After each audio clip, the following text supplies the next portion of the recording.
நாம போய் மத்தியில் போய் உள்துறை அமைச்சரை போய் சந்திச்சா அவர் போய் கதவை தட்டுறாங்களா? அப்புறம் என்ன பாரத பிரதமர் நேற்று வந்தார்ல முந்தா நாள் எத்தனை பேர் போய் கதவை தட்டினீங்க? அப்படியே லைனாக இருந்துட்டு கதவை தட்டுறாங்க. கதவை தட்டல, கதை முடிஞ்சுது. அந்த அச்சத்தோட போய் இத்தனை பேர் கதவை தட்டுறீங்களே, எதுக்கு தட்டுற?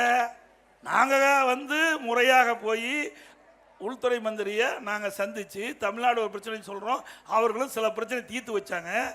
நீங்கள் தான் போகவே மாட்டீங்களே.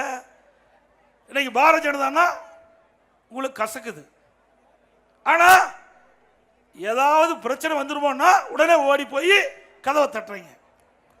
இது நியாயமா? இதே நல்லா சிந்திச்சு பாருங்க. தான் அண்ணன் கூட இருந்தார் 2001 பாரதிய ஜனதா திமுக கூட்டணி வச்சாங்களா இல்லையா?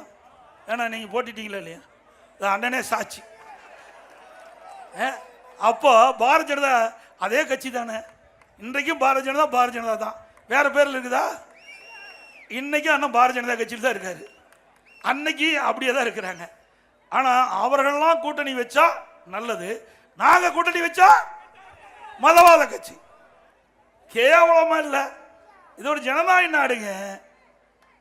நீங்க அரசியல் செய்ய வேண்டாம்னு சொல்லல, அந்தந்த சூழ்நிலைக்கு தகுந்த மாதிரி அந்தந்த கட்சி கூட்டணி அமைக்கும். அதில் எதுக்கு போய் தவறான கருத்தை, அவதூறான கருத்தை பரப்பி அரசியல் ஆதாயம் தேட திமுக முயற்சிக்குது? ஒரு காலம் முடிக்க நடக்காது. மக்கள் விழிப்போடு இருக்கிறாங்க. பிளே ஸ்டோர் மற்றும் ஆப் ஸ்டோரில் இருந்து பாலிமர் செயலியை QR கோடு மூலம் பதிவிறக்கம் செய்யுங்கள். செய்திகளை உடனுக்குடன் பெறுங்கள்.